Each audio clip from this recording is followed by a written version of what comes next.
Welcome, and thank you for coming. I'm Holly Morton. I'm a volunteer with the Josephine County Republican Party. Would you please join me in prayer? Heavenly Father, please be with us as we prepare to elect leadership for Josephine County. Help us to have the wisdom to choose those who serve in accordance with your principles, and help those who serve us to be mindful of your will. These are frustrating and often frightening times. Help us to speak out with courage, however, with kindness and grace, so our words will be heard. And help those who now oppose your will to see the light and join us to heal our county, our state, and our country. Protect our children, our elders, and our veterans. They are our future, they are our past, and they are the reason we have had the glorious experience of liberty. We pray this in your precious name, Lord. Amen. Amen. Amen. It is now my great pleasure to introduce our MC for this evening, Bill Meyer, from radio talk shows for KCMD FM 99.3 Grand Pass for the last 7 years, and KMED FM 106.7 Medford for 21 years. You can hear his program from 6 to 9 a.m. Jim and I always wake up with Bill, Monday through Friday, 6 to 9 in the morning. You can hear... Hey, she's cute, okay? Yeah, right. You can hear replays of the programs by going to kmed.com. And you can find his Facebook page at Bill Meyer. Bill Meyer received an Excellence in Broadcasting Award on Independence Day from Josephine County Republican Party for being an outstanding conservative talk show host.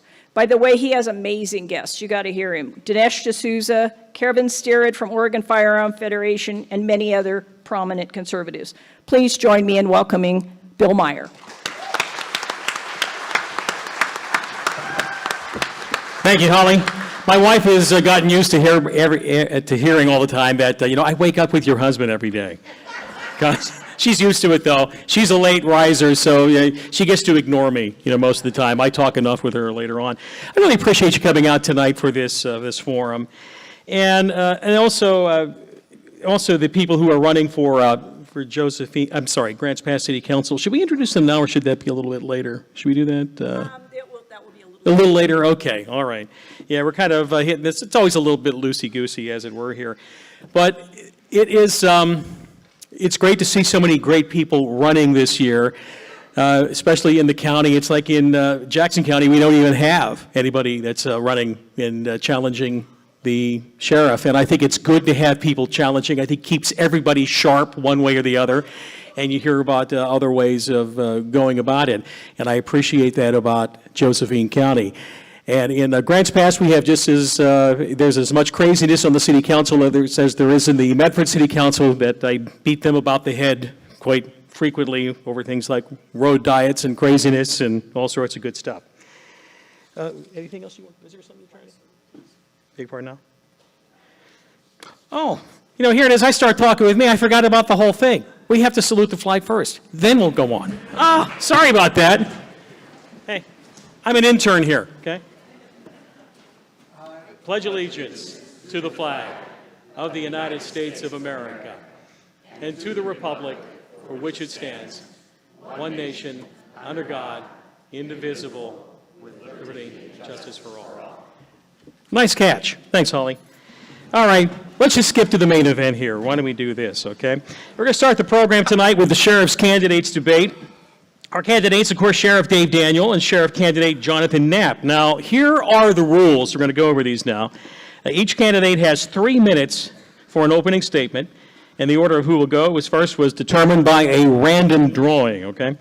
Now, you in the audience, we ask that there's no clapping until after the debate is complete. We'll cue you at the end of the debate when it comes time to express your appreciation for each candidate. And if you could just respect the process by holding your applause, this allows us to get through more questions. Time is of the essence. And Sheriff Dave Daniel, we will begin with you. You have 3 minutes for an opening statement, please. Thanks, Bill. I appreciate it. Thank you for coming, everybody, tonight. I think a more informed public is a great thing. That's our democracy at work. So I really do appreciate you coming. I really want to start off thanking another group, though, as well. I want to thank the team at the Josephine County Sheriff's Office. We have men and women and deputies, civilians, people put their lives on the line, and they do it for you every day, literally, with 2 shootings this year, the scuffles, the bruises, you know, the blood, sweat, and tears. So kudos, a shout out to the Josephine County Sheriff's Office. I couldn't do it without you. I wouldn't want to do it without you. And thank you for your service to Josephine County. You know, I could sit here and I could tout some accomplishments, you know, master's degree, executive certificate, highest you can get it through DPSST and a bachelor's. But you know, I want to take just a little bit of my time here and dispel a rumor that came out about 2 ballot measures that I think you should know about that are very, very important to your sheriff's office and really important to every sheriff's office across the state. One being House Bill 112, that's the Involuntary Servitude, and it was said that I had supported that measure. I absolutely do not. What that means is the people within the jail aren't going to be picking up, you know, going out and picking up litter on the side of the road. They're not going to be cooking their own food in the jail. They're not going to be cleaning, not going to be trustees. And they do it voluntarily because it benefits them to get in a program. They're not idle minds. You know how that saying goes. So I'm absolutely against that. It absolutely will be an unfunded mandate for the sheriff's office. So please join me in voting no on Measure 112. Even more important, an unconstitutional measure, Measure 114, 114. That measure is horrific. It attacks directly your Second Amendment right to bear arms. And it's what I think it was intended to do on the behind the scenes was to backlog our system and create just a mess. So people, you know, have to get backgrounds and they have to go out and do hands-on training, things like that. So please, again, strongly, I urge you to vote no on 114 right alongside me. It's been an honor being your sheriff. I have on the front of my sign here, it says elect Dave Daniel for sheriff. The 4 being my family, my wife, my bride, and my 2 kids. I didn't put re-elect on there. And the reason I didn't do that was because, or I did do that the way it is because every day is something new. Every day starts afresh. I have 86,000 bosses. A small portion of them are here. I hope I've earned your trust. I hope I've showed you transparency. And I hope we have showed you at the Sheriff's Office what we can do. Thank you very much. Thank you, Dave. Jonathan Knapp, 3 minutes. You're on. It's a pleasure to be here with you again. I too appreciate everything that the Sheriff's Office does. My running against the sheriff does not mean that I belittle the Sheriff's Office or their staff or their employees or the hard tasks that they have in front of them. My running for sheriff is because I believe that I have the leadership skills, the experience, the training to take them from where they are today and make them even better than they are. So please don't assume that I feel, and I don't believe that you do, that our deputies are not doing their job or that they're doing a lousy job. I just think that I can help them do much better. In football, teams replace their coaches when you have a losing season. And the reason they replace their coaches is because they want a winning season. They want to make the team better. I want to make the team even better. I also oppose 114. I believe 114 is a violation of your constitutional rights. There's already people that are getting together to say that they're going to fight it.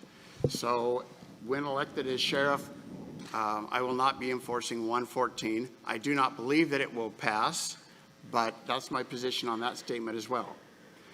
We may get into the sales tax later today. Unlike my opponent, I do not support the sales tax. I believe the sales tax hurts the citizens, our low income, and our seniors. I believe that it puts an unnecessary burden on our businesses, and I do not believe that it will solve the problem that it is intended to solve. So I'm a no on the sales tax. When you're hiring somebody for a job, and that's what you're doing, you're hiring the CEO of the sheriff's office. And when 2 candidates come up to you, as they have, you're interviewing us today and through the ballot process, and you're going to hire one of us come November 8th. And I would encourage you to look at it as the eyes of a business person who's hiring an employee to work for you, because that's what we do. We work for you. You want to hire the most experienced, the most qualified, the most trained, the most personable person who meets your agenda and is going to get the job done. And I feel, as your sheriff, I am the guy that's going to get the job done. Yes, we've come a long way, but we have a long ways to go. And you can only take a team as far as your training and experience. And with my training and experience, I believe I can take the team even farther down the road. Sorry about that. Hopefully everybody in the back heard all of that. I have 23 seconds left. I'm going to tell you the voters' pamphlets are out. So please read those over carefully. SheriffJohn.com, I'll hit that later, is my website with all my education, training, and experience. Thank you. We're going to move your mics up a You little don't mind, bit. but we're going to move the microphones a little closer to both candidates, if that's all right. Thank you. Jack? How's that? Check, check, 1, 2. Can you hear us in the back? Good. Yeah. What about you, Jonathan? Hello, All right, Grants Pass. there we go. You can finally hear him, that's good. Now, this is going to be a lightning round, so we're looking about as a real quick 5-second question answer. And so they're going to be pretty quick ones. We're going to start with Dave. Dave, would you enforce another state-ordered mask or vax mandate in Joe County? No, I did not enforce it last time. I won't do it. John? Absolutely not. That's your personal rights. All right, John, you take the first one here. Do you feel that legalizing marijuana has been a benefit to Joe County? No, it has not. Dave? No, it's been catastrophic. Dave, are you for or against having a low-barrier homeless tent city in Josephine County? Against. John? I'm against it. All right. For John, is crime prosecuted to the full extent of the law as it is in Josephine County? I don't believe so. Our DA is not filing on as many cases as he should. Dave? He's struggling. He's 3 down right now. I know they're bare bones. I was in a meeting with him today for 45 minutes talking about that very thing. So he's struggling. Okay. Dave, has legalization of the hard drugs through Measure 110 been good or bad for Joe County? Absolutely John? Destroying it. horrific. All right. John, would you, let's say that we have the president or the governor says, disarm the citizens. What do you do? Ignore them. Dave? Tell him to pack sand. Okay. It's good to see some unanimity there. Okay. Dave, would allowing psilocybin manufacturing and distribution in Joe County be a good or bad idea, in your opinion? Bad idea. John? I think the research is still out. Okay. And John, has illegal immigration played a part in crime in Josephine County? Absolutely. The people that are smuggled in are running our grows and stuff and getting away with no prosecution whatsoever. Dave? Yes, Okay. I agree. Dave, are criminals rearrested for the same crimes in Joe County frequently? Yes, very much so. Would you agree with that, John? Yeah, the old saying, 90% of the criminals, or 10% of criminals commit 90% of the crime. Yep, frequent flyers. Yep, we know about that.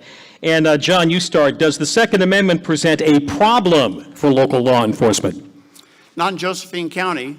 You have a sheriff who is a member of the Constitutional Sheriff's Association, and we have an ordinance on our books and in our charter that prohibits law enforcement from violating your Second Amendment rights. All right, Dave? I don't think we should even have to issue concealed handgun licenses. The bad guys are going to get the guns regardless.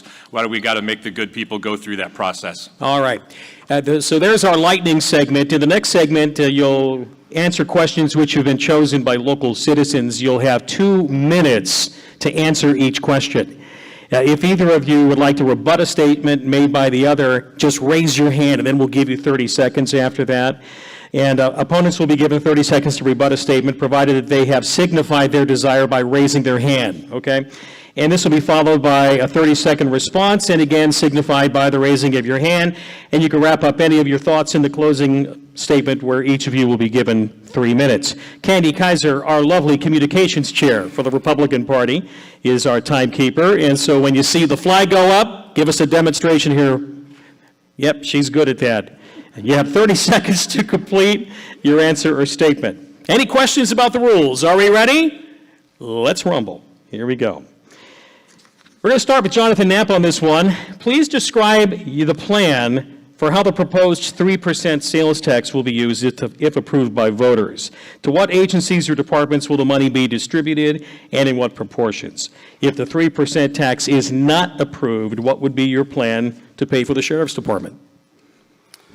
Well, I think the second half is easier to answer the first half because it's not going to be approved. So we need to find other funding for the Sheriff's Office. And I've proposed multiple ideas, and I would work with the county commissioners. Ultimately, it is the county commissioner's job to fund your Sheriff's Office, just like they fund animal control, the airport, the parks. It's not the Sheriff's responsibility to fund your Sheriff's Office. It's your Sheriff's Office responsibility to provide quality law enforcement. I don't like the sales tax because of the distribution. If it's approved, they say it's going to raise $18 million. That means 18% is 3% of $600 million, which means our businesses have to generate $100 million of sales every 30 days. Folks, we don't do that. Then the money's divided. The county takes their 7%, $1.2 million right off the top, and then they divide it by the population, giving a portion to the city of Grants Pass, Cave Junction, and the county takes the third slice. And out of the county's fund, you would think they're going to fund the Sheriff's Office. But wait, there's more. The DA comes out of that. His budget is $2.7 million. Juvenile Justice comes out of that. Their budget is $2.2 million. It is possible that after the sales tax is all said and done, there's $1.3 million for the Sheriff's Office to get. Not enough. The distribution should have been done, the payment to the DA and Juvenile Justice should have been done before they took the city out. Why should unincorporated Josephine County pay for 100% of the DA when 70% of their caseload is the city of Grants Pass? I have 22 seconds. That was my 30-second warning. Ultimately, this sales tax is just so misleading. It can't generate the money, and it's not doing what they said. It's a good bait and switch for those of you that live in the city. They're tempting you. Vote yes on the sales tax, and we'll reduce your property tax by $1. But the small print says they can reduce your property tax by $1, and they can add it back on at any time. All right, very good. Dave, you want to take a stab at this question? Sure, I think it's my obligation, and I'll try and answer the second part of that question for you as to what we'll do should it fail. I think it's my obligation to at least put something in front of the citizens. To do nothing is not doing my job. It is the commissioner's responsibility to fund us, but the sheriff, there's nothing wrong with that person chiming in. We've vetted on several different forums with the public to try and figure out what was palatable. And that rose to the top. A taxing district also rose up there towards the top, but almost every other thing was really not enough money to figure out exactly how to fund law enforcement. We know law enforcement historically has an ebb and flow in Josephine County where it's 3 years here, 3 years there. It's really hard to recruit and it's really hard to retain. So in proposing this measure, the commissioners gave you a choice. And that, again, is our democracy, and that's the most important thing, because you all get to decide what level of service that you want. Because we're not going to quit. We're not going to go, we're not going to go away, not entirely. We're going to keep fighting, and we're going to keep looking at other avenues to try and, find if this 3% seasonal sales tax were to fail. It's not over. But it would be nice to be over, to where we could actually have some stable funding to where I can recruit, retain, pay our deputies what really they truly deserve because they work in the conditions they work. So while I'm not going to necessarily say I'm for or opposed to it, I'm just very, very happy that there is something in front of you, and know that this sheriff will not stop trying. All right. Next question, we're going to direct this to you, Dave, to start. At a forum this spring, a former commissioner candidate said that the measure of a person is his or her ability to recognize past mistakes and learn from them. You both have had lengthy law enforcement careers. Can you talk about a mistake that you may have seen or been around while working in law enforcement, and what you learned from that mistake? Well, I don't know if of course we all make mistakes. And there's things that, in hiring and in organizational structures and things like that. But I think over the past 8 years, you've seen a really lot of good things come from the sheriff's office. I don't know, I can't really pinpoint one huge drastic mistake that I think I've made. I needed to show the people of this county what we could do. And so you talk about budgeting and working with the commissioners in the budgeting process and what they allocate you.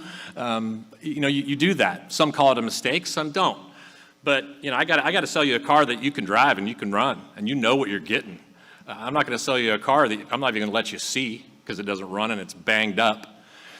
So you know what Josephine County can do, and you know what our sheriff's office has done.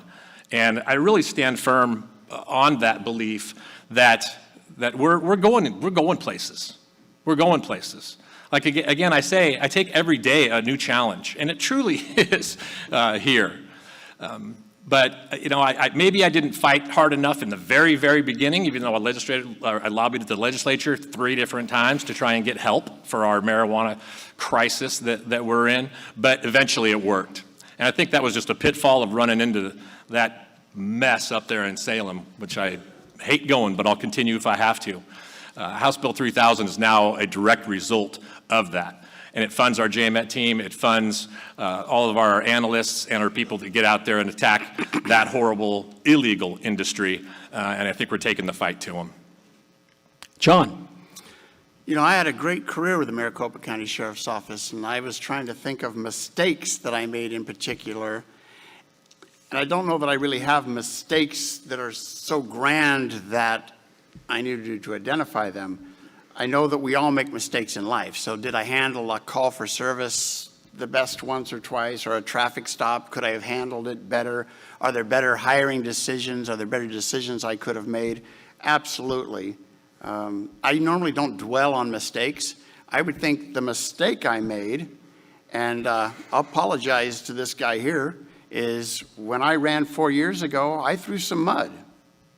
That's not Josephine County, and that's not who I wanted to be, but I did it. The thing is out of the thing, and I learned from that mistake. There are things that we have to point out in candidates. That's politics. There are things that I disagree with on this man. That's politics. But it doesn't have to get personal. So did I learn from my mistake? I believe so. And hopefully I won't be making mistakes as your sheriff, but that's why I'm going to have town hall meetings on a very regular basis so that you can hold my feet to the fire and so that you can come and sit down with me and say, Mr. Knapp, I did not like that decision, or I don't like that decision and we shouldn't move forward, versus not hearing from your sheriff until it's time for an election. Jonathan, we're going to stick with you on the next question. Recidivism, repeated crimes by the same individuals, the frequent flyer syndrome, which we were mentioning earlier, appears to be a real problem in Josephine County. What would you put in motion to work to avoid having to arrest the same criminals again and again? Well, part of it is going to be working with our DA, and I'm sure that that's happening now. The DA files the cases. The DA files a case if he has enough evidence to prosecute. Right now, we're not collecting enough evidence. So I've talked about this before. We are going to develop evidence collection staff. People are going to be properly trained and educated to go to a crime scene once it's secure, and they're going to collect the evidence.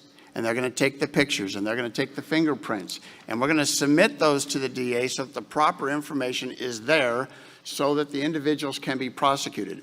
When we don't investigate a crime that Johnny Dirtbag did here, and then another one that he did here, and another one that he did here, he gets away with them. But when we investigate him, when we find his sets of fingerprints and his DNA at all of these locations, we have a rock-solid case that we can take to the DA.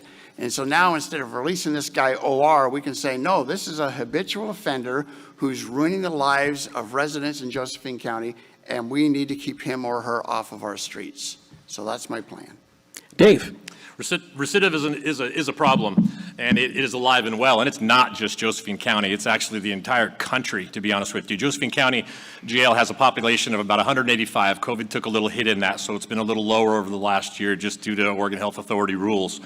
But we arrest in intake over 5,000 individuals a year that are adults in custody and they're booked in. So you can do the math, 5,000 to 185. What's the biggest problem within that group and the recidivism? and that would be the drug culture. It's them going back out time after time after time to feed their habit. So we do treatment within our facility on a small scale. I'd like to see that ramped up. Now, keep in mind, and I'd also like to see medically assisted treatment to get these fentanyl hooked and heroin hooked people that commit literally a lot of the small crimes if they aren't overdosing and dying on a weekly basis like they are. But that's really, that is my focus right now. And we do have a treatment pod that we receive money through the Criminal Justice Commission to get that paid for. And that's very important. I helped start that within our facility, and I think it's having an impact. Also working with the DA to identify those individuals that are the repeat offenders. And I know that's happening because we do communicate routinely with them to say, okay, this person over here needs a little special attention because we've got a real problem. But I tell you, our state is going in the wrong direction. Very much the wrong direction.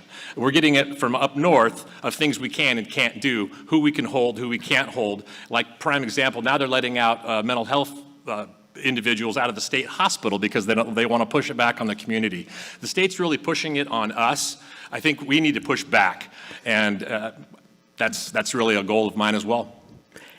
Dave, we'll start with you on this next one. Never hold the applause, though, okay? Thanks. In 2021, Dave, the legislature passed nearly 24 police reform bills. Boy, they were beauts. Many of them liberal bills passing with Republican support. And a lot of police agencies saying it made it pretty tough for police, according to sheriffs and police associations. How will or have these police reforms affected county law enforcement, and how will it affect us going forward? It's a big question because there's so many of them that none of them have been positive, in my opinion. They've handcuffed us even more and more and more, and then they're handcuffing us again this year. Again, I don't like the way I'm a Republican. Registered and a constitutional sheriff, part of the association, and those reforms haven't done anything for us. And I think the defund the police movement, which is part of those reforms, it didn't work. It made things worse. So as a sheriff of a county, I have a responsibility to protect your liberty, your property, your freedoms, and ultimately your lives. We're set on doing that. I'm not going to stop doing that because of some stupid bill that has come down either federally or statewide. So in short of not going over all of the 12 police reform bills that Portland and Salem helped pass, just know that our sheriff's office is in it for you, down to the man or woman. And so whether it's a bill here or a bill there, we're not going to quit. We're going to continue doing exactly what we have to do. But I will tell you, it has not had a good impact on law enforcement, literally statewide. But I think maybe we're over that hump to a certain extent. I think there's only two that I can really identify that would be horrific this year. And that is the 114 and the 112. You deserve, again, to have the right to bear arms, and we need the right to hold the criminals accountable and get them to work. Thank you. Jonathan, you want to take a stab at this? I'll take a stab at it. Obviously not currently working in the business and how they're exactly affecting the sheriff's office. It's a little difficult for me to address those. But I will say one of the things it did was it curtailed the funding available to law enforcement. The measures of some of the legalization of the other drugs limited the pass-through dollars to law enforcement. Josephine County was already struggling.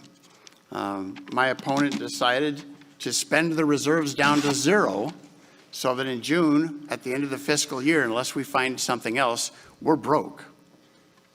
And we're going to start to give pink slips and lay off deputies. We could have avoided that by not spending those dollars and held on to those dollars. When the state's taken away dollars, the last thing we need to do is spend down our last dollars, because we know the state is going to continue to take dollars away from us. And dollars for law enforcement are going to get harder and harder and harder to get. So we've got to find ways to hold on to our money. We've got to find ways to balance our budget. We've got to find ways to spend the dollars primarily on law enforcement in Josephine County, and then move ourselves forward. And I'm glad the sheriff's a member of the Sheriff's Association I mean, after all the pressure, he did join him last week, so congratulations. Took him 8 years, but he's a member now. All right. Jonathan, we're going to stick with you on the next question. Marijuana grows, other illegal drug manufacturing, cartel activity appears to be cooling down somewhat in Josephine County, according to a recent media report. Do you agree with that assessment? And how will the Sheriff's Department deal with these problems moving forward if you're elected sheriff? Yes, they are.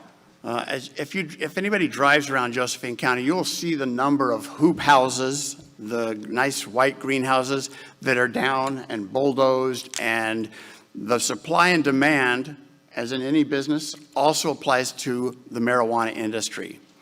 And they came into Josephine County, the illegal growers and the cartels and the legal growers, and they produced so much that they found themselves with a problem. Not even that many people are Cheech and Chong. They can't smoke that much marijuana. So they moved on to these other states that have started to make it legal, and our task forces have closed down some, and some of the for-profit ones decided they just can't compete with the illegal grows. So the numbers I'm hearing out there is there are 70% less grows in Josephine County this year than there were 3 years ago. I don't know if that number is true or not, but with the additional funds that will come in from the state that we'll lobby for, as they are currently lobbying for the JMET and the task force, we will continue to hammer home the large grows, the illegal grows, but we'll also expand into your neighborhoods. Those of you that are living next to the grow that's running all night that is currently being ignored, we need to concentrate on the big ones, but we also need to concentrate on the ones that are disrupting your life. So as sheriff, that's my plan. All right. Dave. Can I go back to a 30-second rebut on the previous question? Go ahead. I appreciate that. All right. Got the time? Yeah, the idea of a constitutional sheriff came up, and I took an oath, 8 years ago, and, 28 years ago, to support the Constitution of the United States and the Constitution of the State of Oregon. And it was really interesting with the public, didn't see, when I said I wasn't a member of the Constitutional or Peace Officers Association, they thought, oh gosh, he's not constitutional, that's horrible. Well, I am. I always have been. But to clear the air, I did sign up for that. Okay. So can I have the question one more time, please, Bill? Yeah, sure, go. Marijuana grows, other illegal drug manufacturing, cartel activity diminishing in Joe County, according to recent reports. You agree with that assessment? And how would you, in the Sheriff's Department, deal with these problems moving forward? Phew, that's been the last 4 years of my life. The cartel is still here. We hit a Bulgarian drug trafficking organization today. Yesterday we hit somebody from Hawaii who has numerous properties. We constantly go through, and when I say cartel, that's not a racist term, because they come from all over, from China, from Mexico. But I'll tell you, the climate has changed. They've diversified their operations, and that's because we kicked their hiney back in 2021, and we hammered those big grows, and it hit them in the wallet really, really bad. It hit them in the pocketbook. So they changed a little bit. They diversified. They bought out more properties, and they are getting closer to your neighborhoods, and they're getting spread out in that light, much more clandestine than ever before. But I can tell you, we've done more operations this year than we did last year. So far, we're upwards of 50 right now, and we're taking their property, we're taking their weed. Just the other day, last forum, it was 2,500 pounds of just bud that we took from them.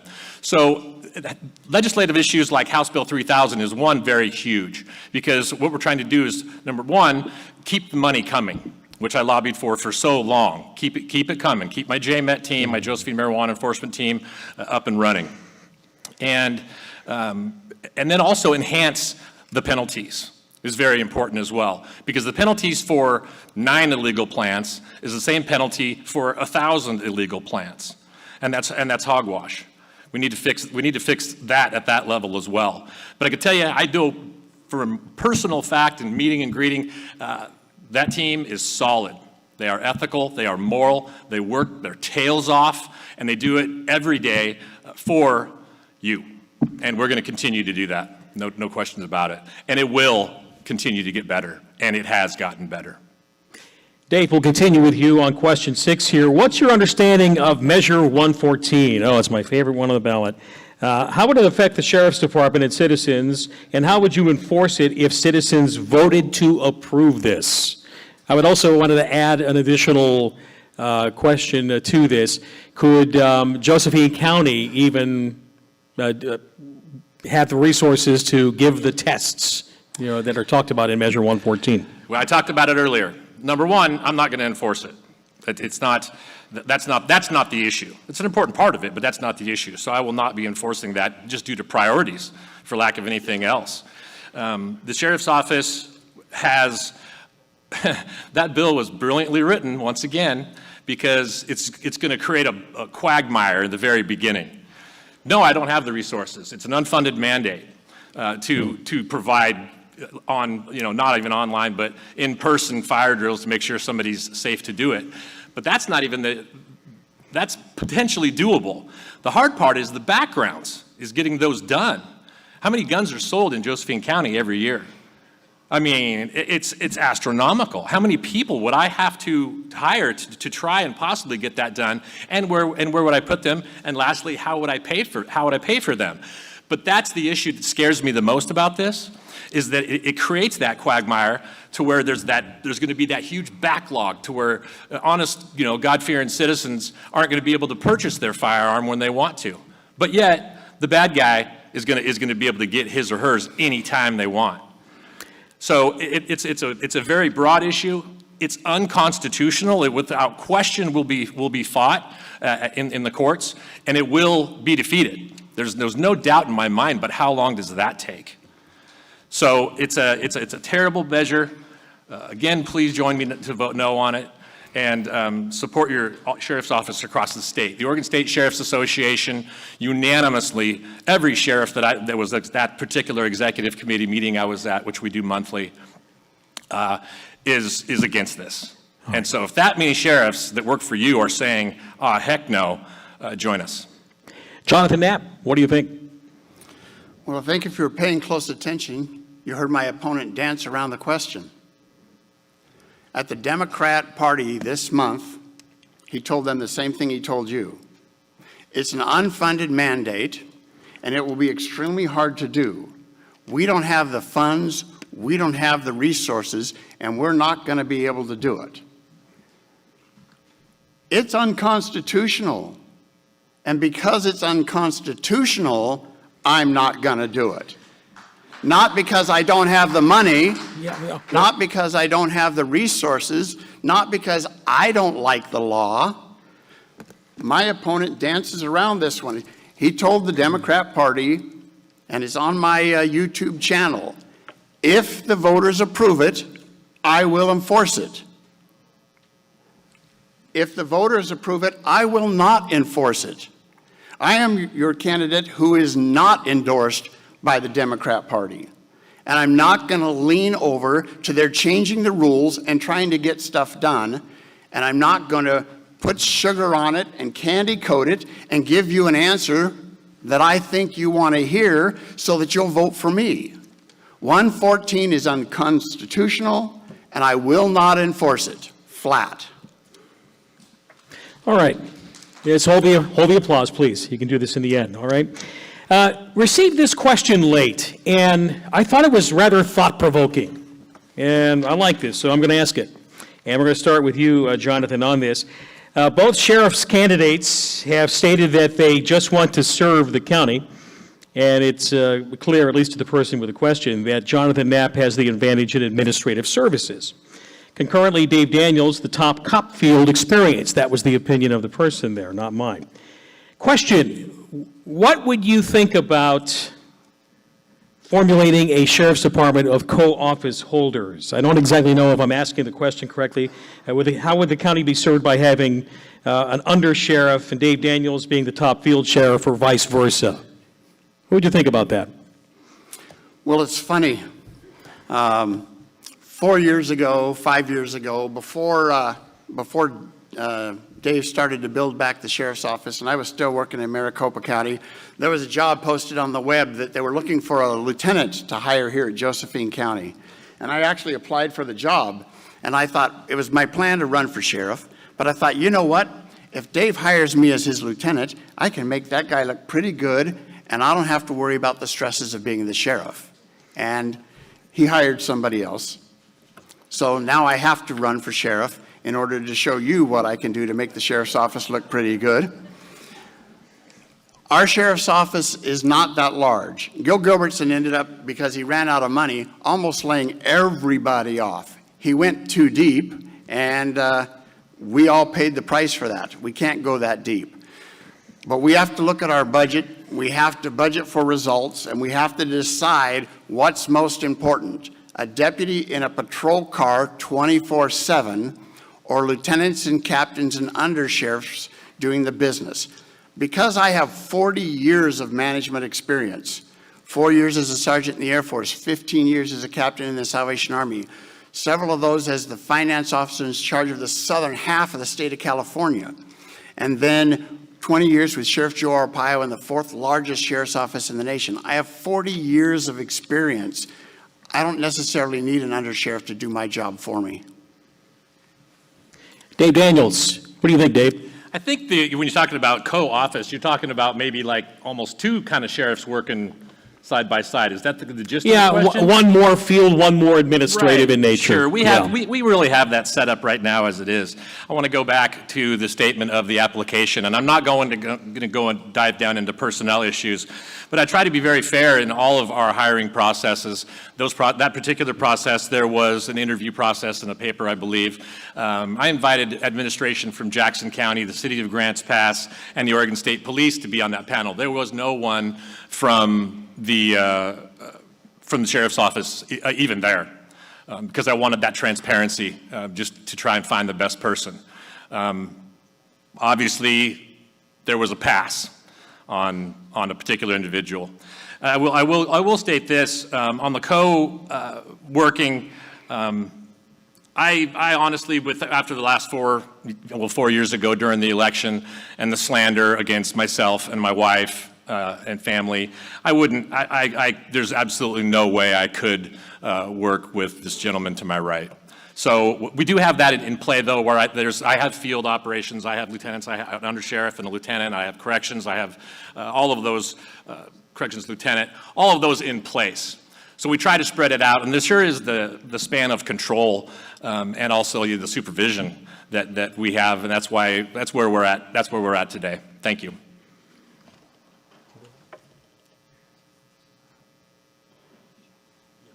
All right. Gentlemen, we now have 3 minutes of closing remarks, and Dave Daniel, you'll close first, please. What? I opened. I'm just kidding. Okay. Again, thanks. Thanks a lot. I'm going to try and get my timer going here, but it's been a pleasure. It's been a pleasure informing you. I always enjoy these. They're fun. People get a chance to get out and ask questions and see the candidates, and that's what I love about our country. We are moving in the right direction, I think, in our Josephine County Sheriff's Office. I think we're moving in a wrong direction with the state of Oregon, to be honest with you right now. But our Sheriff's Office is moving in the right direction. We help support, give you an opportunity to vote. It fits on a measure that'll fund us. If you don't want that, that's okay with me. I'm not going to be crying in my milk or a cereal when this thing does or does not pass. I'm going to work. Either way, we're going to continue to find funding, I hope. I think there's opportunities out there right now. As of late, we've seen some. So, our deputies are going to keep working for you. They don't want to leave, but they got families to think about and jobs and mortgages and kids. And so I ask that you just support them, even if not financially. Support them with a wave. Support them with some goodwill. We've come a long way in 4 years. I think we've shown that. There is transparency.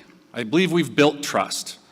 I know we've hired some incredible people that help build that every day. I've led them. I've hired them. We're a young office, and we're driven. We want to continue that. We want to continue that fight. Law enforcement is a crazy field. There's always the need. And every time, somebody does something great, it really means something to each and every one of us individuals in law enforcement. This year, I'll be happy to say that there's an individual going up to Bend for the Oregon State Sheriff's Association in December conference, and is going to be receiving a life-saving award. We had the same thing last year. We had the Supervisor of the Year for the Oregon State Sheriff's Association within our little office this last year at the conference. Know that we're working for you. Know that we're not going to quit, and know that I'm not going to go away. So I ask for your vote for Josephine County Sheriff. I'm not done. I want 24/7. I want more patrols. I want more hours of service. I want more personnel for those hours of service. And we'll keep fighting as a team and as a community to get there. And I know we can. Thank you. Thank you, Dave. Jonathan, some closing thoughts? Yeah, and I appreciate what my opponent here said, but I'll tell you, if I'm the sheriff and I'm hiring somebody to be my second in charge and I'm going to run and let them run major responsibilities in the sheriff's office, you can darn well bet I'm going to be at the table interviewing and looking at that applicant. Dave talked earlier about no handgun license in Josephine County. That's something that I've been preaching all along through this campaign. If I were elected sheriff, I would try to pass an ordinance with the commissioners, because sheriffs don't write laws, that citizens of Josephine County can carry concealed without a handgun permit, because I don't think you should have to have one. And then we talk about supporting our team. You know how you can support our team? Hire somebody that can manage them and that can lead them and mentor them and make the Josephine County Sheriff's Office great again. I remember growing up here in Josephine County. Josephine County's law enforcement ran circles around Grants Pass PD. We were the bomb. You called the sheriff's office, they showed up. And they got the job done quickly and efficiently. And under my administration, they will show up. We will go to 24/7 right away, as soon as we can figure out how to do it with what monies Dave leaves me in the bank book. And we will promote and encourage and grow our deputies to become what we once were. There's no reason that we need to take 4 years and then 8 years, and now you want to do 4 more years to gradually get there. Let's get there now. Let's get there in January. Let's vote November 8th. Let's get it done. Thank you very much. Now you can applaud Dave Daniel, Jonathan Knapp. You have a couple of great candidates tonight. You really do. This concludes the sheriff's portion of our program. Gentlemen, thank you so much. And now we're going to have the introduction of the 3 conservative candidates running for city council, doing their best to bring some common sense to Grants Pass. We're looking forward to that. Yeah, you can come up on that way too. And gentlemen coming up here, Joel King. We also have Clint Sherf, Dwayne Yunker. Come on up. You can all come up and, all right. You want to sit at the table? You could sit either way. You want to sit down at the table or stand up or take the? Good. Keeps you on your toes, right? All right. Joel King's going to go first. Well, first of all, I want to thank Holly and Bill for the opportunity, and I want to thank you for coming out and investing your time in becoming aware of the candidates and the issues. That's a very positive thing. I was just going to share a little bit about who Joel King is. You may know me, you may not. Education, went to Iowa State University and got a Bachelor's of Science degree in Forest Management, minor in Economics and Soils. Went to Oregon State University, got a Master of Science degree in Soil Chemistry and Physics, with a minor in Watershed Management, and also in Economics, qualified for a minor. Employment history, I worked my way through college. I paid my own way. That was an interesting experience, seeing those who had their way paid through. And then I went to work with Weyerhaeuser, and then I worked with the United States Forest Service for about 35 years in various things, contract administration, contract prep. Obviously, we were logging then. I was an economist, also worked as a district ranger, both at Wild Rivers Ranger District and up on the High Cascade Ranger District at Prospect. And it was a great experience in public involvement, in policy, Great education, great education. Well, then my wife, who has 2 bachelor's degrees, one in nursing and a master's degree in nursing from OHSU, was a nurse practitioner, and she was working with Dr. Moline in primary care here in Grants Pass. He had some health issues, so he had her take over his entire practice. When I retired, Judy says, you need to retire because I need help. And so we ran our own private primary care office for 10 years, I believe. Judy, I don't know where she's at, but making payroll every month. I was the office manager. Judy did a great job. And we paid our employees, we made money, but most importantly, we took care of our patients. The one thing I want to share with you about running for city council, you know, when they talked about the worst mistake you made, I thought, well, it's running for city council. But then I thought, well, you know, there's more to it than that. Okay, it's a sense of community. We build a sense of community and responsibility to each other. You live in a community like that. My neighbors take care of me. They mow my lawn when I'm gone. I share with them. And to promote that sense of community is important. It involves things like public libraries, clean parks, public safety.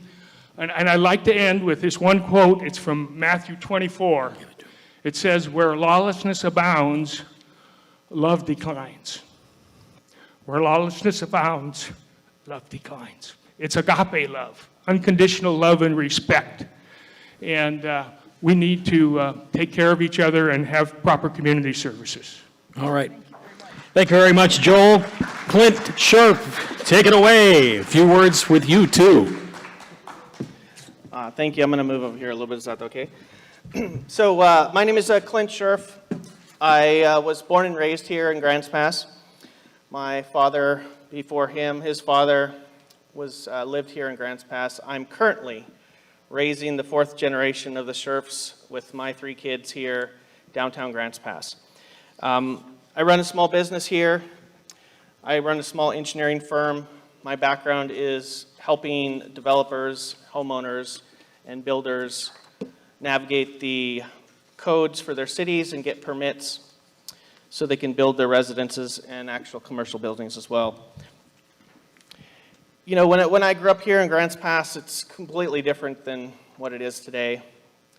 One reason why I'm running for council is because I kind of want to bring a little semblance of community, safety, and prosperity back to the city of Grants Pass.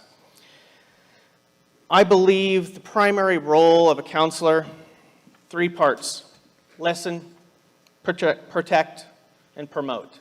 It needs to listen to the community that it serves. Council members are an arm of the community. They represent the people that elected you.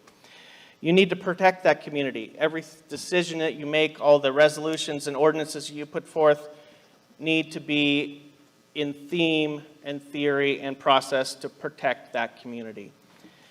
You also need to promote prosperity and economic growth within your community so your citizens can thrive and prosper. Some of the qualifications that I bring to the table is I previously served on the council a couple of years ago, 2018, 2020. I served with Joel, who's currently serving on the council, and a few other council members that are currently serving. I had a great relationship with them. We did some great work. At least I feel so.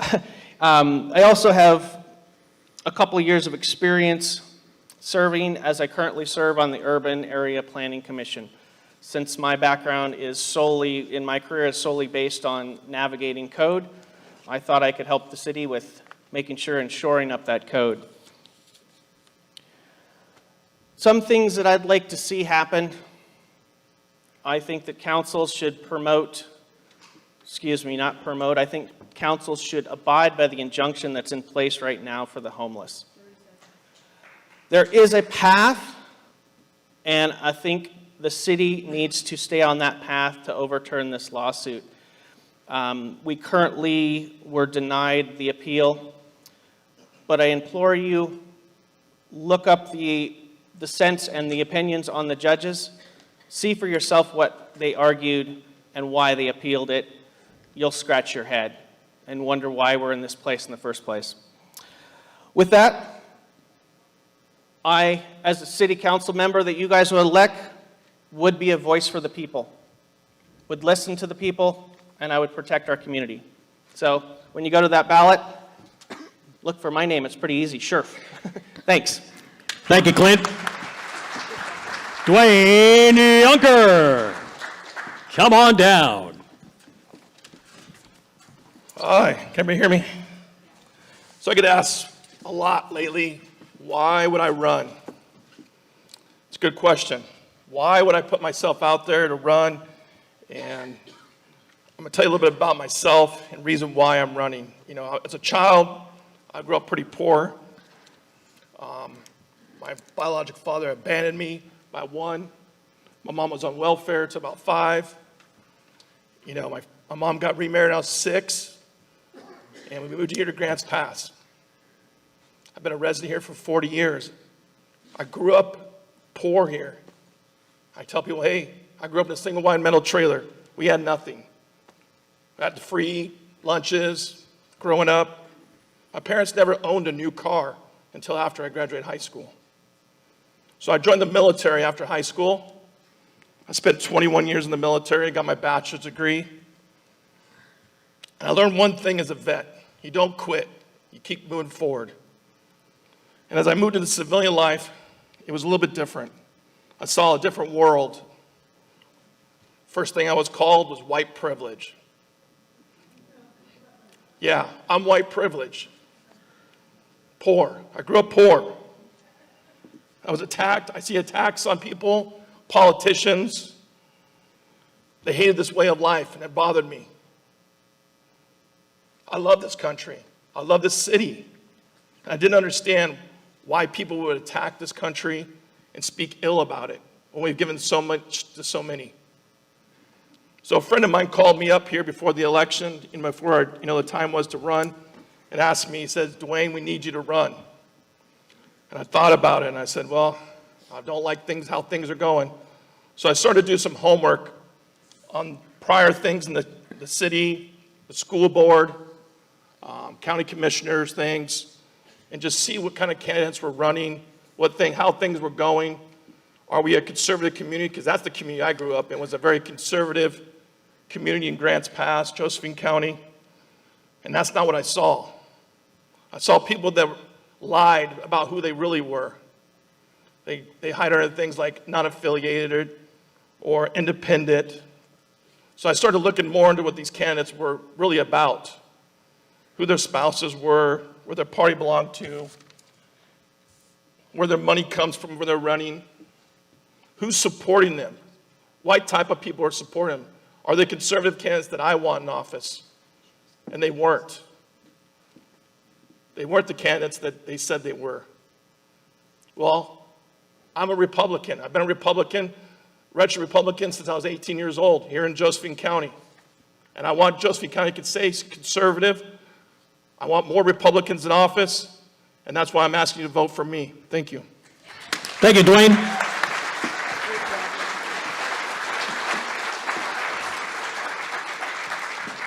Really appreciate everybody getting to their points and holding the applause.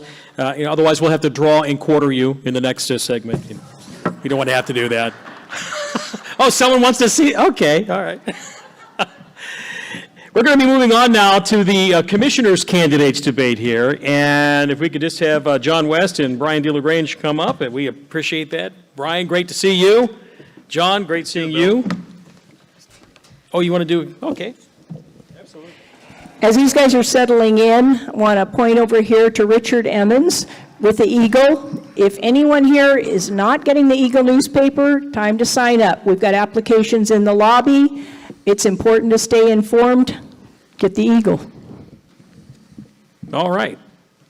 Thank you very much. And I would actually concur. I think that's a great idea. Debate rules, much like the first segment, but we'll go through them again. Each candidate will be given 3 minutes for an opening statement. And the order of who will go first, determine it by a random drawing. John West will start with you tonight. And once again, please, audience, no clapping or comments until after the debate's complete, and then we'll get you at the end of the debate when it's time to express your feelings and appreciation for the candidates. So kindly respect that process, and this will allow us to get through it. As many questions as possible. Been going pretty well tonight. So John, you start tonight with opening. I want to call it like opening arguments, like we're in court, right? But an opening statement. You have 3 minutes. So thank you, everyone who made it out tonight. I know your time is very valuable and precious, and I really appreciate each one of you coming out. And I'm hoping by the end of tonight, you're going to understand and you're going to see the real difference between me and my opponent. Just a little bit about me. I was born here in Grants Pass, Oregon. I was born up on Dimmick Street. I'm a small business owner. I take pride in my work. I take pride in everything that I've built. God has been good to me. This community has been good to me. And people ask me why I would run for this office. I had a choice. It was either to sell out and move, or it was to become part of the solution.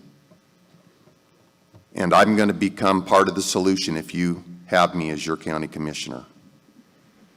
I live in the county, but if you elect me as your county commissioner, I will serve every single citizen in this county, from Williams to Cave Junction, to Wolf Creek, to Sunny Valley, to Merlin, to Grants Pass.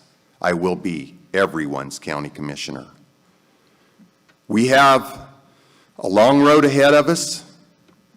Our commissioner office has went downhill over the last few years, and it's time we make a new direction, go a new direction. And I believe we have great days ahead of us. The answer is not tax and spend. That is not the answer. At 18 years old, I registered to be a Republican. I've been a conservative Republican all of my life. I've never wavered from who I am. I've never changed my party affiliation because I know who I am. And I know the people that I would serve here, and I'm going to listen to the people, and I'm going to do the will of the people, and I'm going to serve the will of the people. We will make the hard decisions. We will get through them together. This is not about me. This is about us. This is about each one of us. And it's time that we start today and we make the right decisions and we carry them forward from here on out. Thank you. Thank you, John. Brian DeLaGrange, you're on. 3 minutes, please. Great. Thank you, Bill. You're welcome. Good evening, everybody. My name is Brian DeLaGrange. I appreciate you coming out tonight to become better informed on the candidates. Just a little bit about me. I was born in Grants Pass. I graduated from Grants Pass High School with honors, and after that, I attended the U.S. Air Force Academy before finishing up my degree at University of Oregon with a degree in business administration. After that, I came back to Grants Pass and started working at the family business, which used to be called D Lagrange Insurance, and my brother runs it now, and now it's called Insurance Lounge.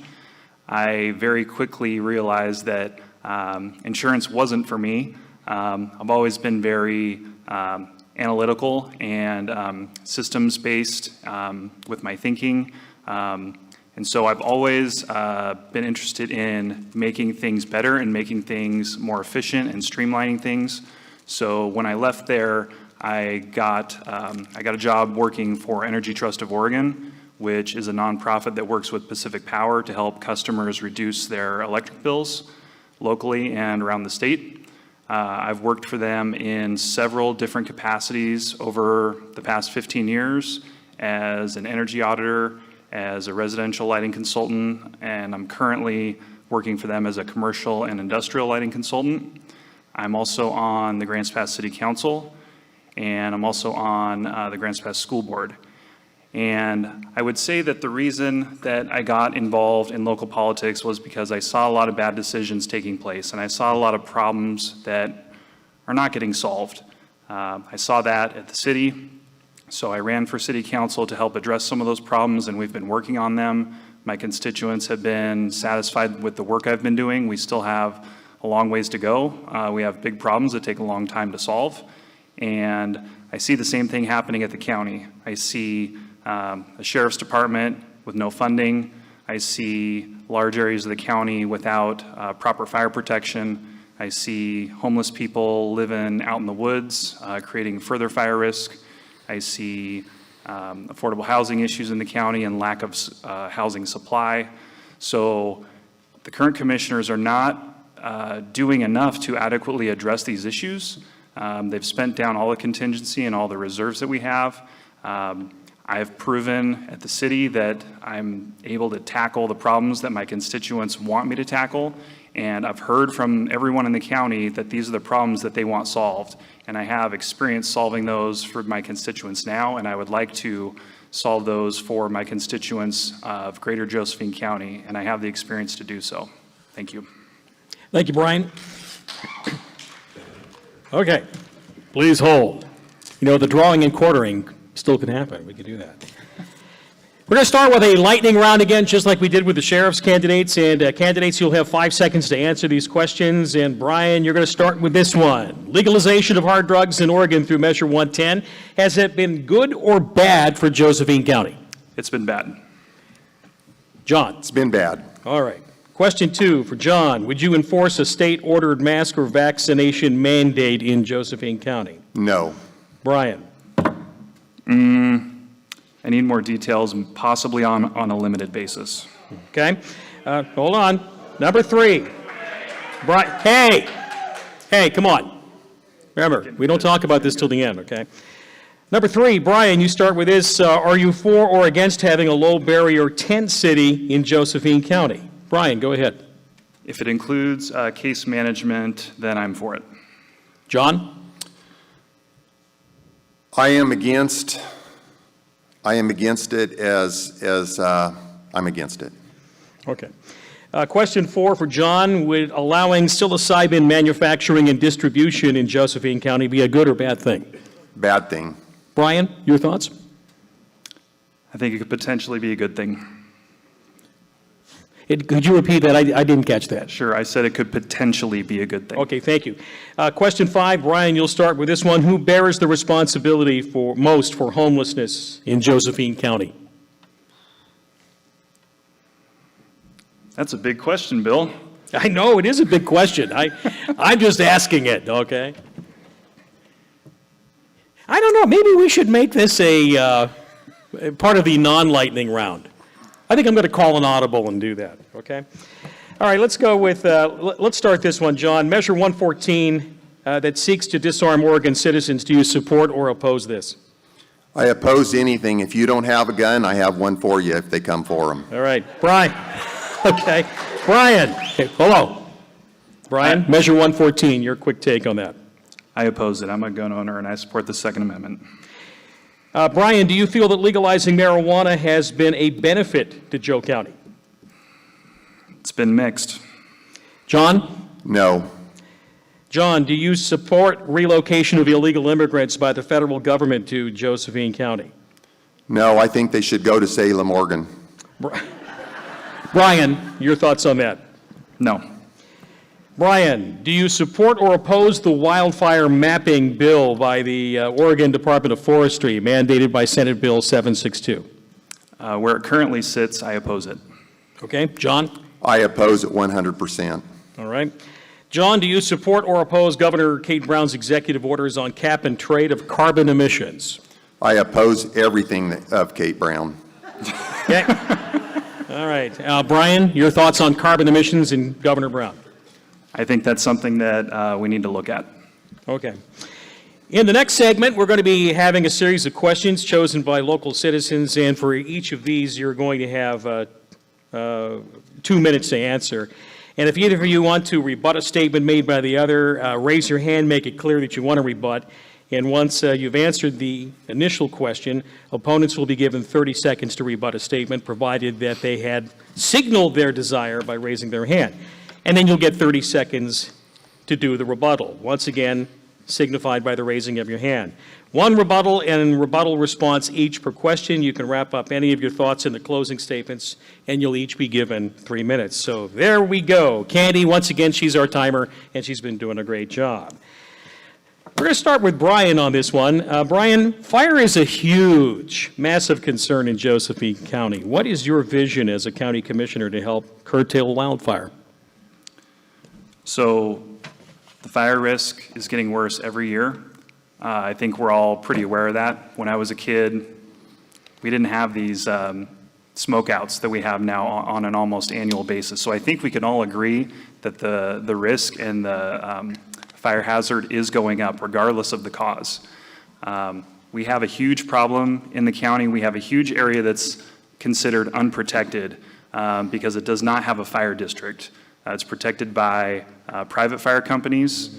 And while those companies do a fairly admirable job and they do the best they can with the resources they have, not having an independent fire district in the county, frankly, makes us less safe. Fire district is a standard throughout the state, throughout the country, and I would absolutely work as county commissioner to form an independent fire district that worked for everyone in the county that isn't already a part of another fire district, like Illinois Valley or Williams. But there's a huge risk to our homes and our businesses and our community, and having an independent fire district would help mitigate that risk. It would lower response times. It would give us a more robust ability to have initial attack on fires. And frankly, the people that are paying for fire service now would either pay the same amount or pay less with a fire district. So it would spread the burden over everyone in the county, because everyone in the county has the same dog in this fight with protecting our property and our lives. Thank you. Thank you, Brian. John, your vision on curtailing wildfire. So folks, what you got right there was typical politician. He really didn't give you anything, substance, answers. He told you about a fire district that does not stop wildland fires. Fire district protects people in their homes, not from the wildland fires. So folks, the bottom line to it is, I've been involved in firefighting for 30 plus years. We don't need cap and trade. We don't need to do and to tie our force up. That's what Brian wants to do.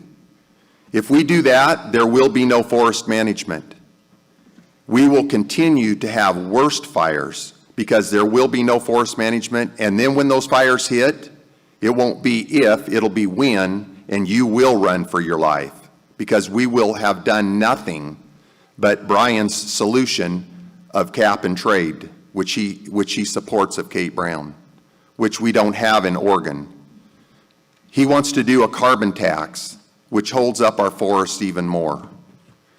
Folks, the solution is we have to go after the federal government and make them manage the forest, hold them responsible. We have a job to do here.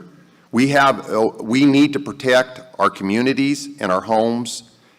Look at the fire we had this year. It started out on the government ground. When it got close to the homes, we stopped it. Reason why is because our homes are not the threat. It's the government land that's a threat to us. That's what I will do as your commissioner. Brian, you wanted to rebut? Yeah, I'll take 30 seconds. Sure. So with regards to a fire district, it will make us more safe. There are interagency agreements.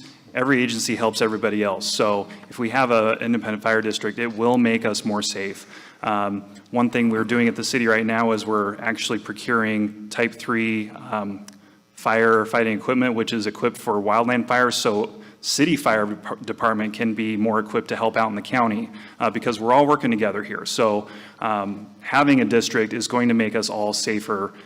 It's not going to take away every fire, but it is going to take us a step in the right direction. And I do support logging. I don't support clear cutting, but I'm not against logging. I'm for sustainable forest management and logging. Thank you.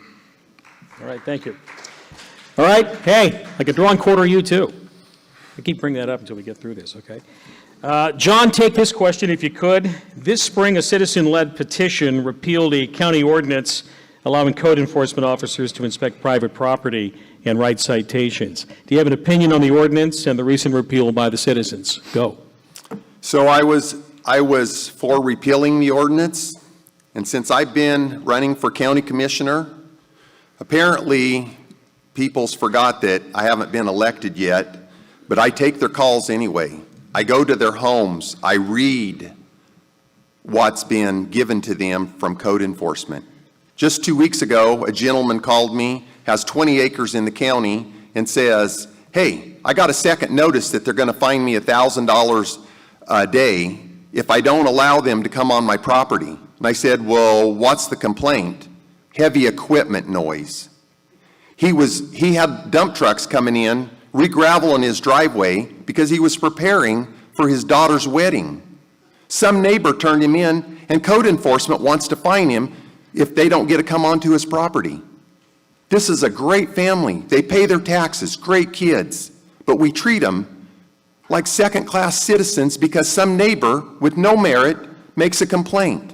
That's what this 105 was about. It wasn't to fix the marijuana. It was to let government on your land and to invade your personal property rights. And I'm against that.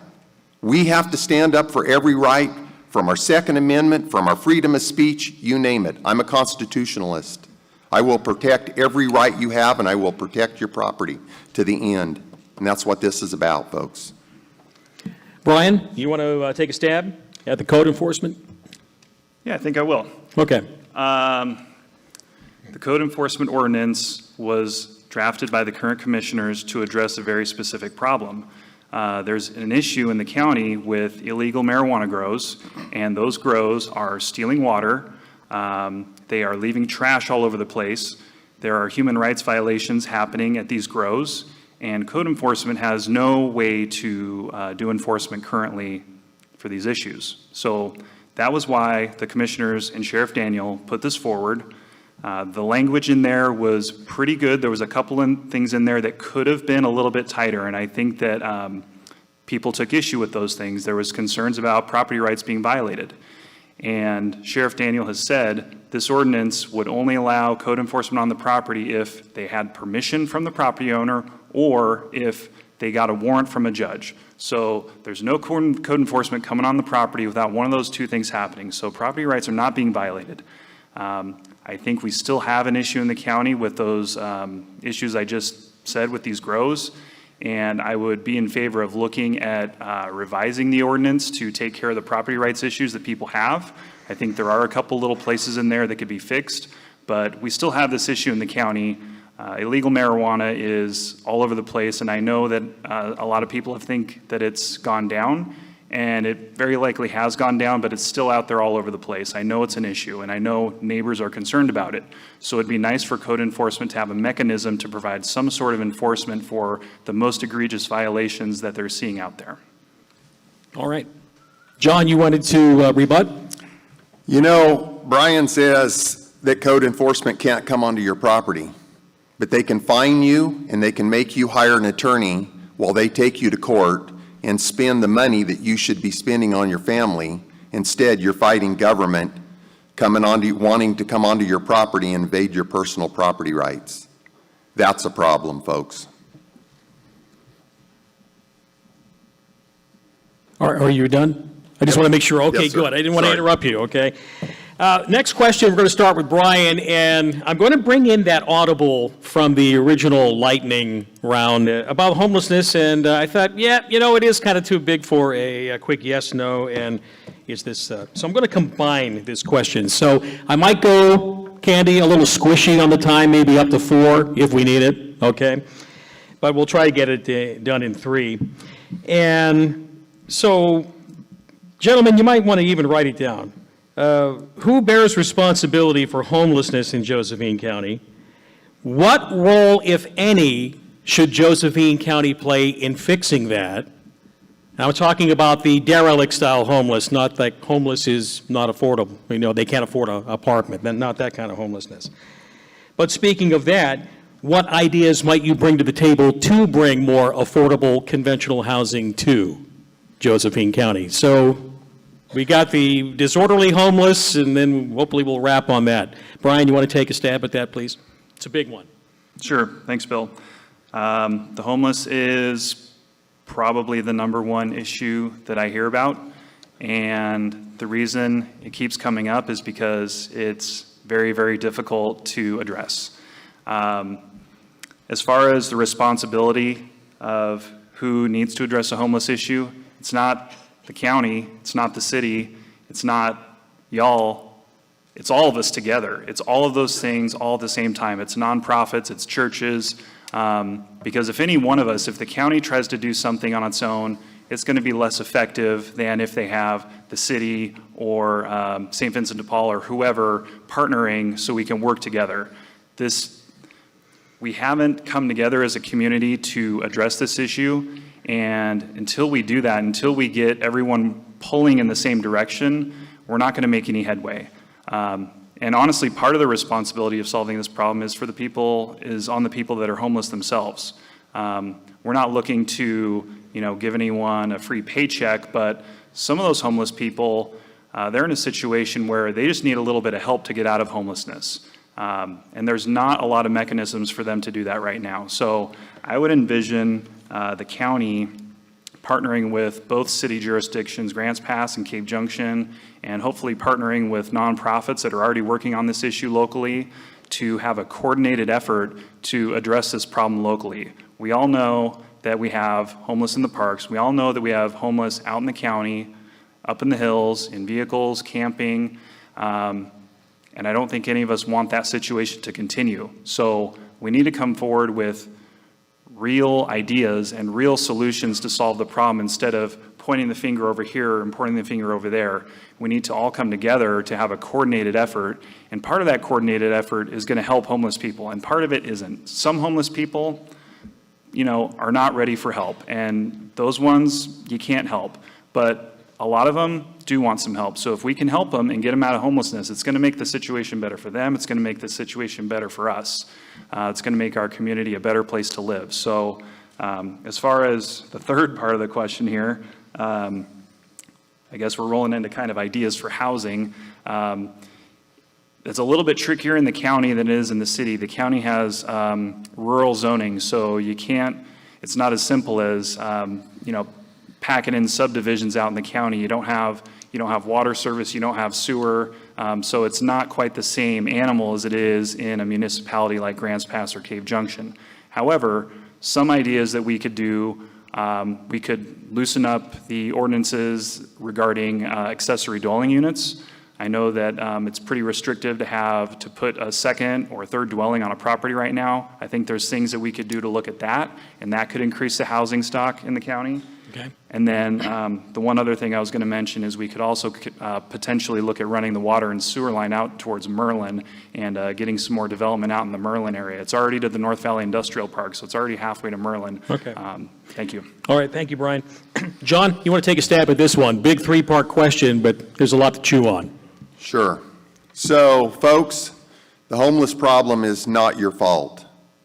You had nothing to do with it. So when he says the finger pointing like this, it's not your fault. It's government's fault. Bottom line to it. And I will point fingers. Right there. So we have, it's a complex issue. We have mentally ill, we have drug addiction, and then we have those folks that do not want to work. I talked to a gentleman with 25 years of experience running an excavator, told him I'd get him a job at Knife River Corporation, $45 an hour. He said, I like my living situation. I'm not looking for a job. But we're supposed to take money from our families, we're supposed to take money from our communities, and we're supposed to help those that don't want to work. I was raised, you don't work, you don't eat. Maybe we need a little tough love in society a little bit. I mean, we got to be compassionate. Don't get me wrong. We need to be compassionate, but we don't have to give away the farm just because somebody doesn't want to live their life right. Now, I talked with Cliff Bentz, Congressman Cliff Bentz, for an hour and a half the other day. He said, John, if you become county commissioner, what can we do to help you? I said, we need money for our drug addiction. We need money for our mentally unstable people. We don't have that money in our community. We need the state and the federal government to step up and give us the funds and give us the facilities to help these folks. We can't do it by you taking money from putting clothes on your kids or running your own household. We need the government to step up, because the government started this problem with socialism and all the other garbage that they went through, and they have left us with a bag of mess. As far as housing, Brian talks about second or third homes in the county. Right now you get ADUs, ADAs, but right now there's state regulations that don't allow inside the county. It does in the city, but it doesn't allow in the county for you to put multiple housing on R2.5, RR5 lots. That's a state issue. That's not a county government issue. So I don't know where he thinks we're going to be able to put all these houses on all of these lots. If that's the case, it's something that the state says we can't do. So it's a tough situation. But there's answers to get the people out of the parks. There's answers to get the people some help. But the city council needs to do a lot better job. They have been given some solutions. I put some solutions out there. But apparently, maybe it's because it's me. They don't want the solutions. I don't know. Maybe it's because I'm too conservative and a Republican. They don't want the answers. I don't know what it is. But there's answers out there. They just got to be willing to do them. Okay. All right. Brian, you wanted to rebut. Go ahead. Yeah, 30 seconds. John says there's answers out there. I didn't really hear any answers from him on how to solve this. He also said it's government's fault. So the mental health and drug addiction piece, that is part of the problem. But guess what? We've talked to options. We've talked to the agencies locally that do that work. They have plenty of funding. The problem that they have is they can't get staff. They can't get enough people to address the problem. So we've met with them to talk about funding. They said they're fine on funding. And I'm not asking anyone in this room to pay. We're getting money from outside the county to address this problem. So it's not a matter of asking people in the county to help pay to solve this issue. All right, thank you, Brian. Next, we're going to have John, if you can take this question. Each of you has other outside business ventures and jobs and volunteer positions. How would you prioritize these so that you could do the important job of county commissioner? I'm not quite sure. I guess that question must be addressed to me as a business owner. Right. My number one priority, if you elect me as your county commissioner, is to do the job as the county commissioner. My priority is not to myself or to my other jobs, because I'm going to put my other businesses on hold. And my priority is going to be to you and this community from one end to the other, and to fix and solve the problems of this community. I'm going to take my business sense and my business knowledge, and I'm going to apply it in, and we are going to fix and solve the budget shortfalls, the problems we have, and I am not going to be putting you last. I'm going to put this county first. And so don't worry that I am going to put my other businesses first. I have a wildland firefighting business that I have other employees that can take care of that. I don't need to be involved during that. If I want to do that on a weekend, on my own days off, to go out and help, so be it. But that will not impact anything I do during the week.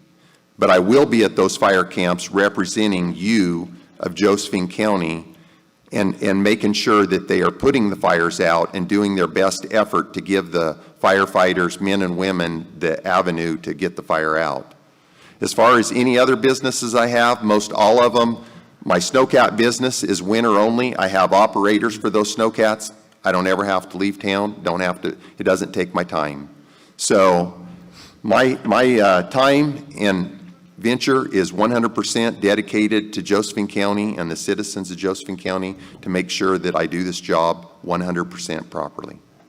Brian, what say you? Well, I say, John said he was going to put his businesses on hold, and then just a minute later, he said he's going to, have other people run them and work them on the weekends. So I'm not totally clear on what the answer was there, but as far as I'm concerned, right now, I'm working part-time doing lighting consulting work. I'm on Grants Pass City Council, and I'm on the Grants Pass School Board.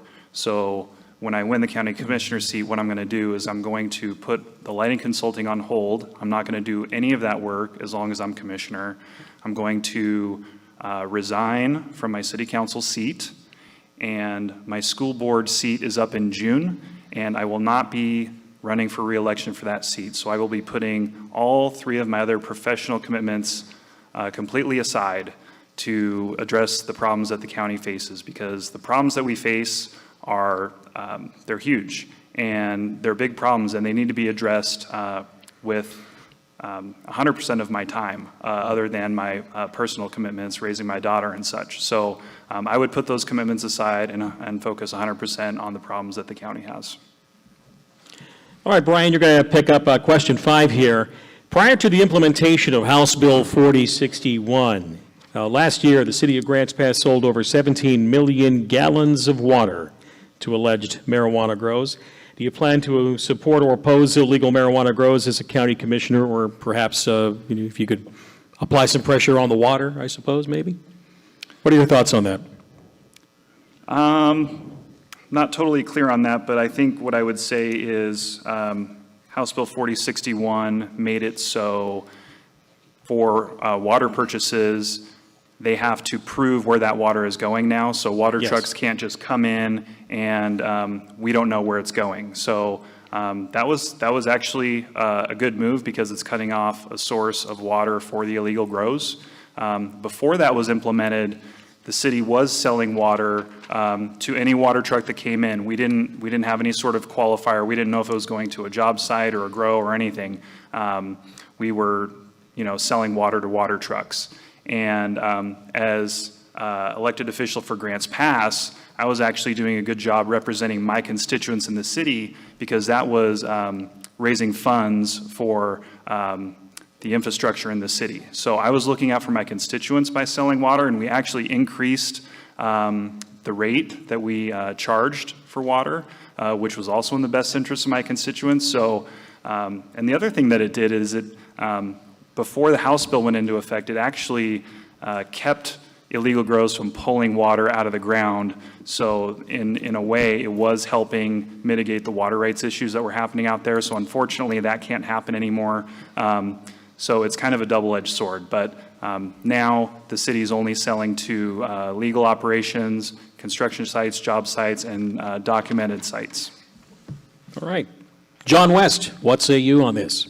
So, House Bill 4061, it wasn't just because the city of Grants Pass chose to sell water to the illegal dope growers. 17.8 million gallons of water was sold in July and August of last year. The city made $300,000. As Brian says, he had a job to his constituents, but he didn't have any care for you people in the county that had the illegal dope grows, the cartels next to your house. As long as the city made money, that's all he cared about. So that $300,000 in 2 months, that's a drop in the bucket. They actually made well over $1 million. If we go back and look at 2020 and the rest of 21, did they drop the water rates? Did they give you a kicker check in the city limits? No. They put more money in their own coffer so they could waste it like they do everything else. The bottom line to it, folks, is 4061 had to be put into place to stop these guys. He talks about we had to stop the groundwater, but we're going to pump millions and millions of gallons out of the Rogue River. But when the jet boats don't have enough water to float because they're selling water to the illegal dope growers, it hurts every business in this town. It hurts every citizen in this town. But that's okay, because he was doing it for his constituents. You wanted to rebut? Yeah, I just want to make. Go ahead, clear- Brian. Okay, thank you. I just want to make clear that by selling water out of the Rogue River to these grows, it was helping the water table throughout the county because they were not drawing illegally out of streams. They were not drawing from illegal wells. They were not drawing illegally.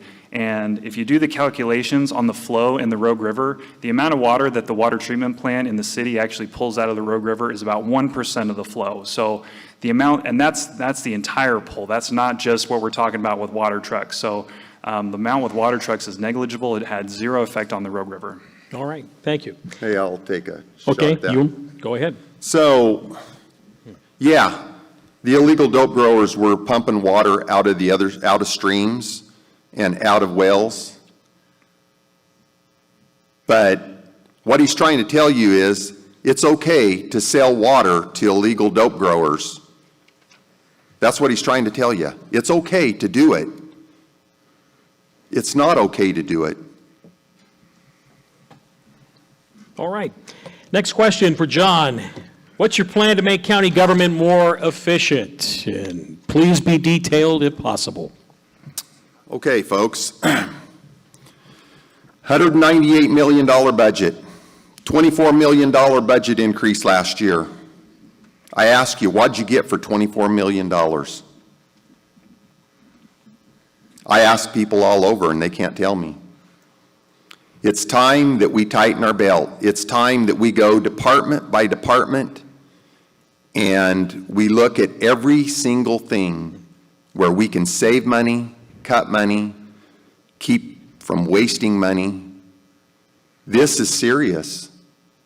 Now I hear we're going to have possibly up to a $40 million budget shortfall this year.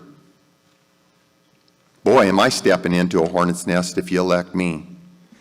But this is what you get when the office doesn't do their job or they kick the can down the road and the next guy steps in and he has to clean up the mess. You know, it's not easy. Everybody says, well, what are you going to do? Go in and fire everybody? No, that's not the case. But what I will do is make sure that every single person that works in this county works and serves you. And if they don't, they might want to go somewhere else. Because that's what their job is, to work and serve you. You pay your tax-paying money for that. And all this tax-paying money that we pay in, we need to do the best with it. We can't just keep living like it's never going to end. We can't keep living like that the money's just going to keep falling out of the sky, because it's not. We have to do better. We have to tighten our belt. We have to be more conservative with our money. Brian, you had mentioned early, what's that? Oh, okay, hey, once again, when you're running, you can come up here and talk about that, okay? Bill, Brian, I haven't answered that one yet. yeah, no, I know. Oh, okay. What I was going to say is, Brian, you had mentioned in the initial statement, your opening statement, about efficiency. So I think you want to take a stab at this question then? Yeah, absolutely. Thank you. So making government more efficient. When I took office at City Council, we inherited a $2 million budget shortfall from the previous council. So we were thrown right into the fire with balancing the budget at the city, and we did that. It wasn't easy. We had to make cuts across several departments. But at the end of the day, we made those cuts, and we actually identified a new revenue source that provided more money for the police department. And we did all that without laying off a single employee. And that's something that I'm very proud of. And the city budget continues to stay in balance to this day. If you ask most of my colleagues on city council, they would tell you that I'm probably the most budget hawk-minded person on the council. I'm the one asking the most questions. I'm the one going through the budget with a fine-tooth comb and working with the finance director on the budget. So With regards to the county, there's a lot of county departments that are very efficient. There's county departments that are self-sustaining. The Parks Department, they're self-sustaining, so that's pretty efficient. Fairgrounds, they're self-sustaining, that's pretty efficient. And then, you know, there's other departments where, sure, there's going to be a little bit of waste here and there. There's obviously, we all know that government isn't perfect, and government, there's going to be some inefficiencies there. My background is in making things more efficient. I think that there are efficiencies to be gained inside the courthouse. There's definitely efficiencies to be gained in the sheriff's office.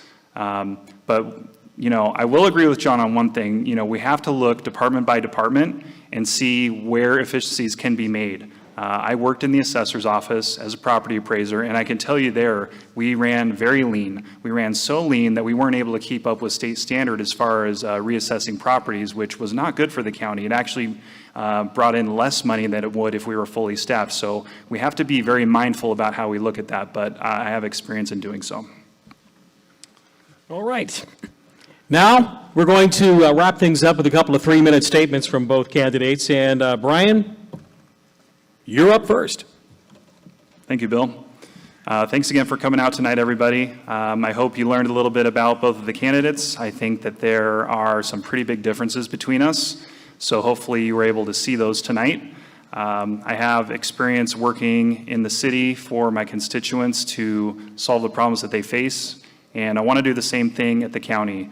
We face big problems, and I have ideas to solve them. You've heard a little bit about that tonight. If you'd like to learn more about that, you can go to my website. It's electdlagrange.com.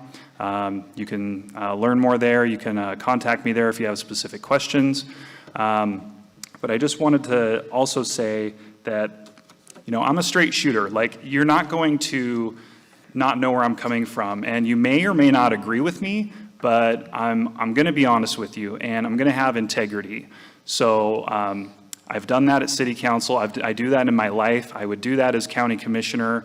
I would serve you proudly. You would be proud to have me as your Commissioner. And again, you may not always agree with me, but on the things that matter, balancing the county budget, getting sheriff's funding up and running, protecting us from wildfire, dealing with the homeless issues and the housing issues, those are things that I am equipped to handle. And I'm kind of surprised we didn't get into more of those issues tonight, especially how to fund the Sheriff's Department. But I do have a plan for funding the Sheriff's Department. I don't think the sales tax is going to pass. So I just wanted to reiterate that I've worked hard for my constituents already.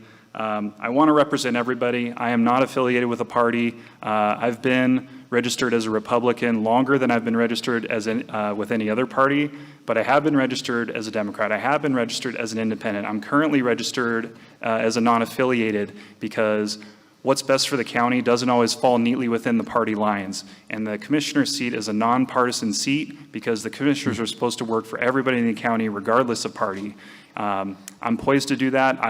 I'm well-versed in what each party's positions are, and I agree with a little bit of each party. And depending on the issue, one party might agree with what's best for the county and another might not. But with regards to party, for the county commissioner's seat is largely irrelevant. I'm going to do what's best for everybody in Josephine County. I'm going to solve the problems that the county faces that I've already explained.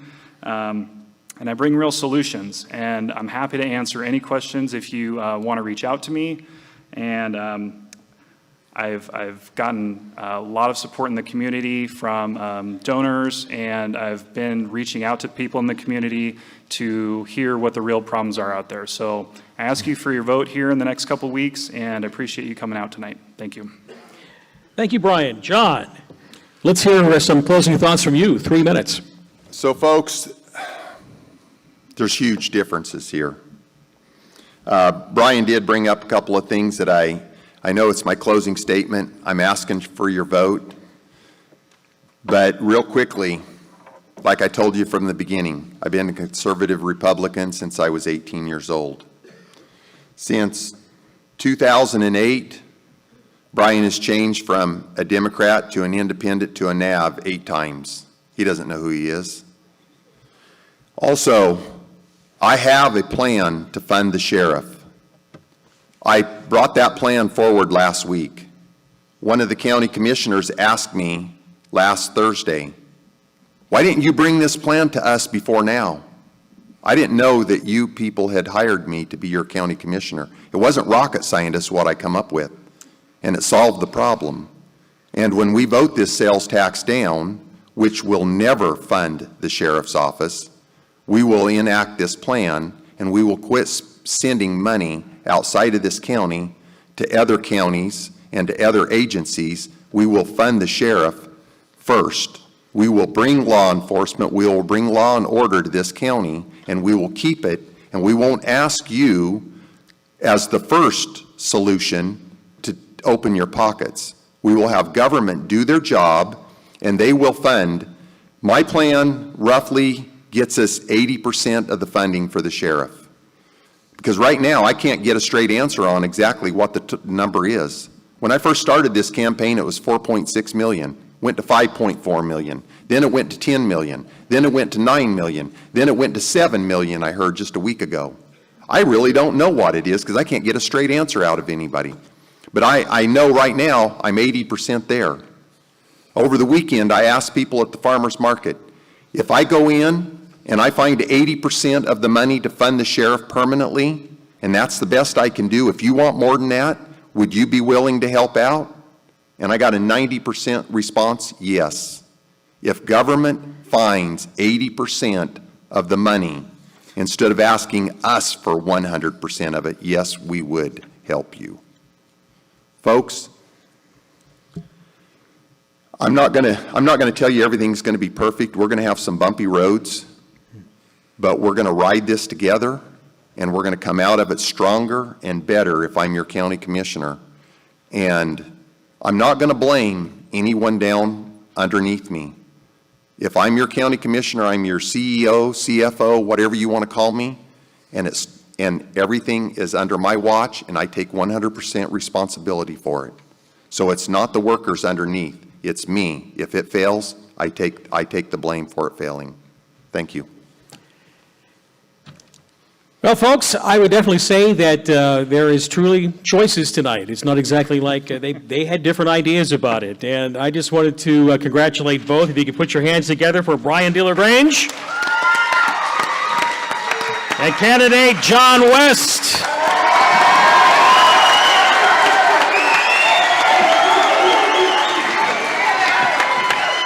We'll see where it goes.